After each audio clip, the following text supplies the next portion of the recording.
Noong panahong iyon, bumaba si Jesus kasama ang 12 at tumayo siya sa isang patag na lugar. Naroon ang marami sa kanyang mga alagad at ang napakaraming tao buhat sa Judea at Jerusalem at sa mga bayan sa baybaying dagat ng Tiro at Sidon. Tumingin si Jesus sa mga alagad at kanyang sinabi, "Mapalad kayong mga duka sapagkat ang Diyos ang maghahari sa inyo. Mapalad kayong mga nagugutom ngayon sapagkat kayo'y bubusugin. Mapalad kayong mga tumatangis ngayon sapagkat kayo'y magagalak. Mapalad kayo kung dahil sa Anak ng Tao, kayo'y kinapupuutan, ipinagtatatubayan at inaalimura ng mga tao, at pati ang inyong pangalan ay kinasusuklaman. Magalak kayo at lumukso sa tuwa kung ito'y mangyari sapagkat malaki ang inyong gantimpala sa langit.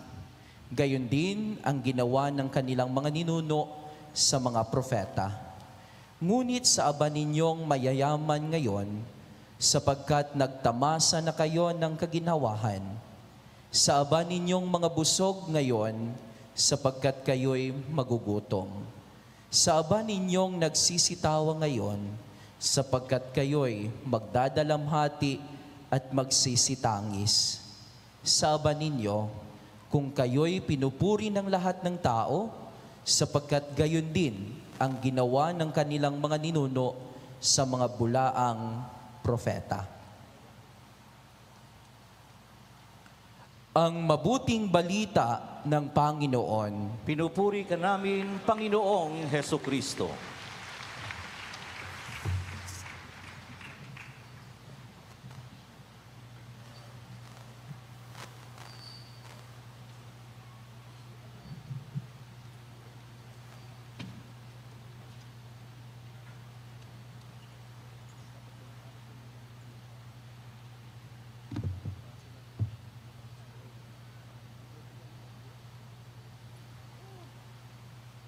Muli, isang mapagpalang hapon sa inyong lahat. Palakpakan natin si Yahweh El Shaddai.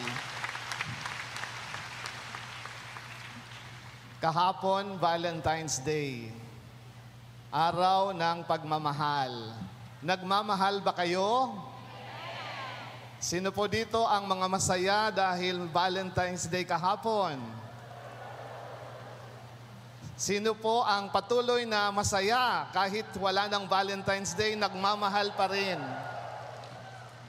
Meron pong dalawang uri na nagmamahal. Yung nagmamahal na masaya ka dahil nagmamahal. Yung pangalawa po, yung nagmamahal at malungkot ka. Yan po yung nagmamahal na asukal, nagmamahal na bigas, nagmamahal na gasolina. So, anong uri ng pagmamahal mo? Ikaw ba ay nagbibigay ng saya o nagbibigay ng lungkot? Pero sana, ngayong hapon, ipamalas natin, ipadama natin sa ating pamilya, sa ating kapwa, ng ating pagmamahal ay isang pagmamahal na nagbibigay tuwa. Tingnan po ninyo ang iyong katabi. Yan. Siya po ay isang mapalad sapagkat nandito siya katabi mo at ginagawa niya ang kanyang ekspresyon ng kanyang pagmamahal sa Yahweh El Shaddai. Mga kapatid, meron po akong natanggap na text para sa mga malungkot dahil walang Valentine, walang Valentino. Ito po, mapalad ang mga habang buhay na walang jowa sapagkat ligtas ka sa taksil at pasaway na asawa at hinding-hindi ka magiging kawawa. Ito pa, mapalad ang mga iniiwan pero hindi nawawalan ng pag-asa sapagkat malay mo may darating sa buhay mo na yayakapin kang tunay at magmamahal na sapat at tapat. Kaya huwag mawalan ng pag-asa. Ito pa, mapalad ang mga hindi nakatanggap ng chocolates sapagkat ligtas kayo sa diabetes. At mapalad ang mga walang bulaklak basta merong asawa na hindi nalalanta. Amen?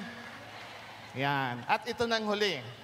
Mapalad ang mga nagmamahal kahit hindi minamahal pabalik sapagkat may Diyos na magmamahal sa iyo nang wala ng sulit at walang hinihinging kapalit. So yan po ang Valentine's Day message natin sa mga nagmamahal na iniwan. Pero mga kapatid, kung titingnan natin, ngayong panahon raw, sabi po sa balita nung isang araw, bumaba raw po yung bilang ng mga masasaya sa kanilang pag-ibig. Narinig niyo yun? Bumaba raw po ng several percent. Dahil noong una raw, marami po ang masaya sa kanilang love life. Pero ngayon, mahina ang nararanasan ng mga magsing-irog ng pagmamahal. Ang tanong ko naman, ano ba ang batayan ng pagmamahal nila?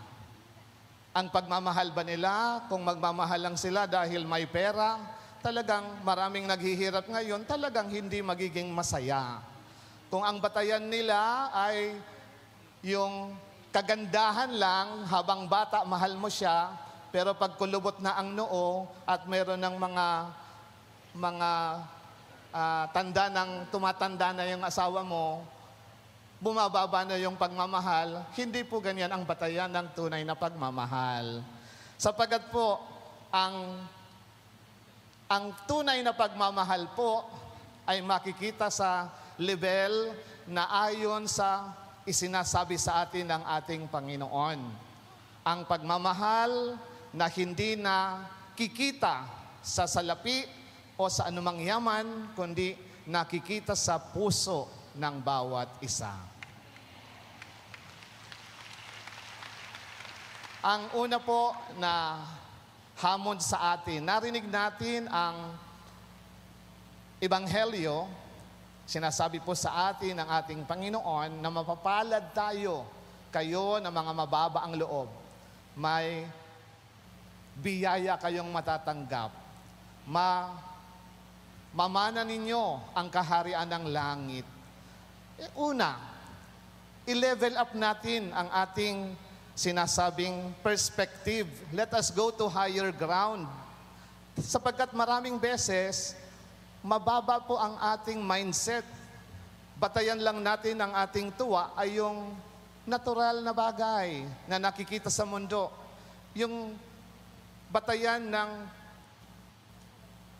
ng daigdig na nakasalalay lang sa salapi at kayamanang material.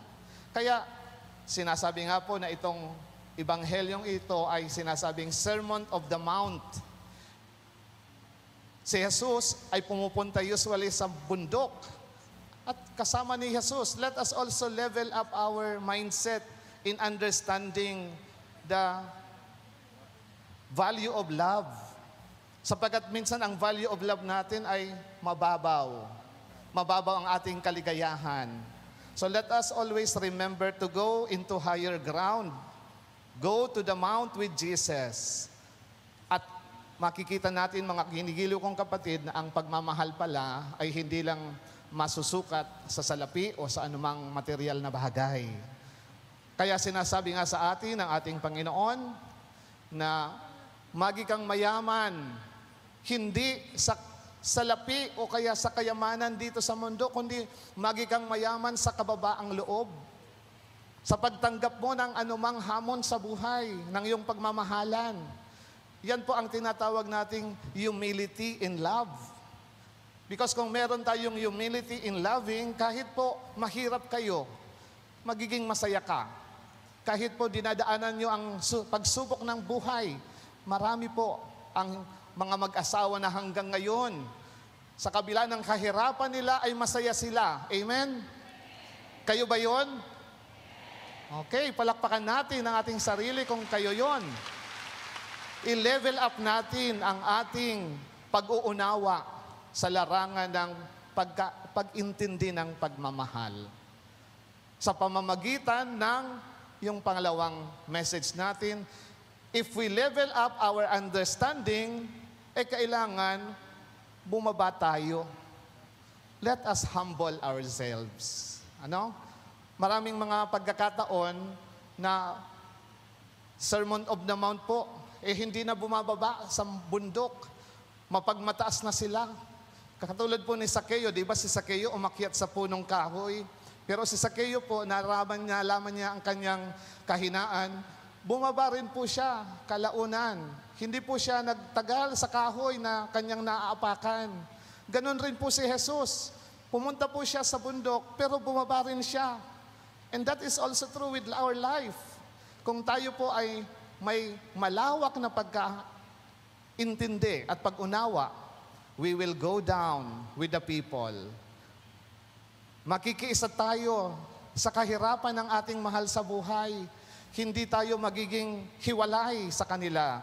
So yun po ang sinasabi sa atin ng ating ebanghelyo, na sa kabila ng lahat ng mga dinadaanan natin, umasa tayo sa Diyos. Umasa tayo. Let us hope in God. Tayo sa kahirapan ng ating mahal sa buhay, hindi tayo magiging hiwalay sa kanila. So yun po ang sinasabi sa atin ng ating ebanghelyo, na sa kabila ng lahat ng mga dinadaanan natin, umasa tayo sa Diyos. Umasa tayo. Let us hope in God. Sapagkat yan po ang nagbibigay sa atin ng lakas na tayo ay umaasa. Sabi po sa unang pagbasa sa Jeremias, sa aklat ni Jeremias, ang mga tao na umaasa sa tao, ang mga tao na umaasa sa iba, ay hindi magtatagumpay. Pero kung siya ay umaasa sa Diyos, katulad po siya ng isang halaman na nakatanim sa dumadaloy-doy na tubig, at siya po ay mabubuhay ng masigla at masaya. At yan ang kailangan natin, may pag-asa tayo. Amen? So yan ang, kung tayo ay bumababa at kasama ang ating mahal sa buhay, sa hirap at ginhawa.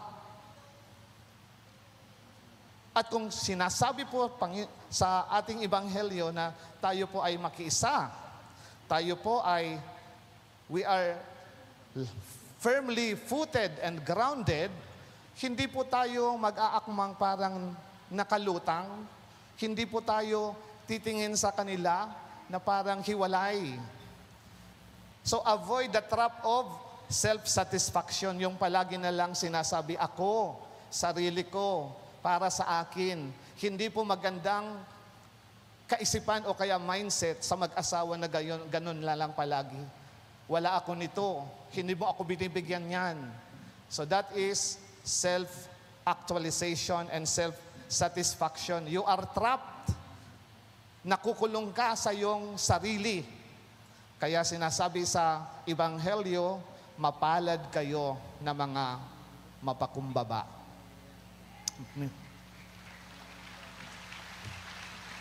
At sinasabi rin mga kapatid, na tayo, totoo, maraming beses sa buhay natin, nagtatanong tayo sa ating Panginoon, Panginoon, habang buhay na ba talaga akong gutom?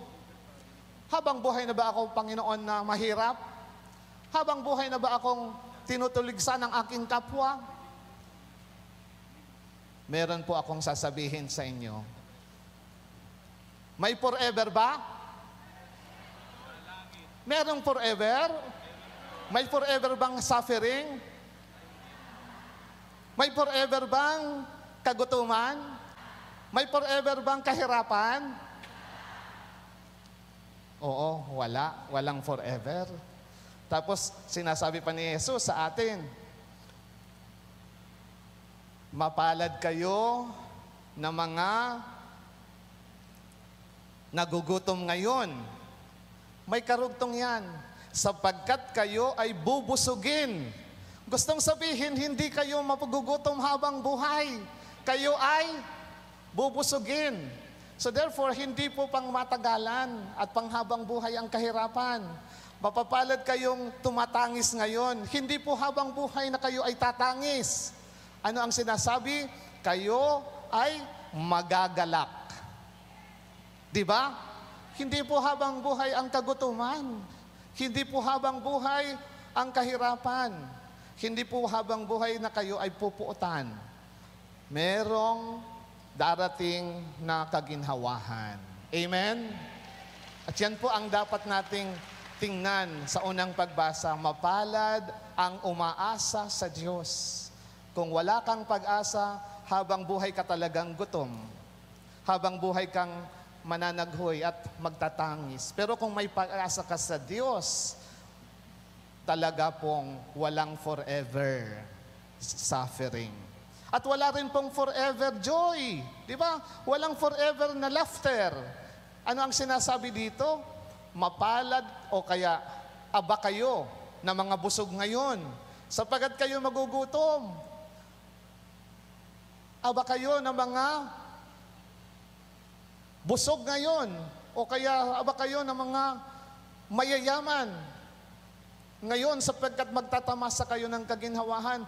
Ano po ang sinasabi? Hindi po lahat ng oras na ang kayamanan mo ay nasa sayo.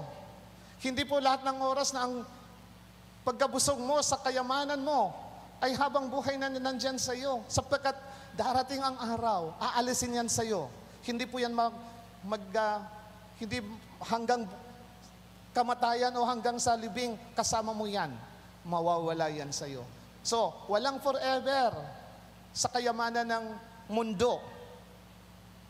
Pero meron po akong isang tanong pa. Meron pong forever o wala talaga? Meron. Meron pong forever. Kanina, sa sagot ninyo, walang forever. Pero ngayon, sa isang punto na babanggitin ko, may forever. Ano po ang may forever? Ang pag-ibig ng Diyos.